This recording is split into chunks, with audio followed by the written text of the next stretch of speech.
I went on over 150 first dates where there wasn't a resonance. So keep going. What she's talking about is, that I haven't mentioned in this class yet, is that one thing I practiced was, if love isn't in the future, so conventional dating is always telling you you're going to meet somebody in the future.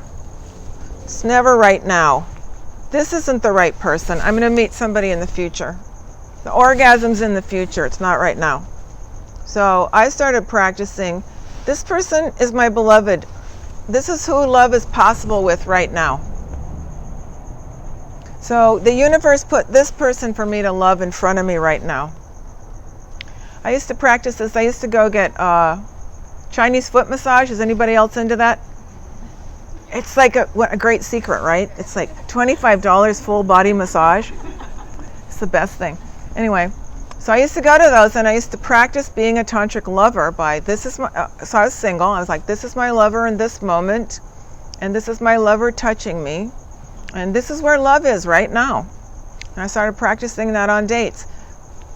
Probably never see this guy again, but this is where love is possible right now, and I'm half of that equation. And they weren't playing this game. This was my spiritual game with myself. This is my lover in this moment. It's the only one I have right now. And for that, I kept increasing my own frequency of love to be able to attract someone loving, because the men I had attracted before were half loving. You know why? I was half loving. I didn't think I was. I thought I was cool. I had friends, a cat, family. I wasn't really a loving person. I was very judgmental. So by this technique of practicing love, this is my lover in this moment, I became a more loving person and was able to attract love. So thanks for sharing that. Thanks for reminding me to share that too.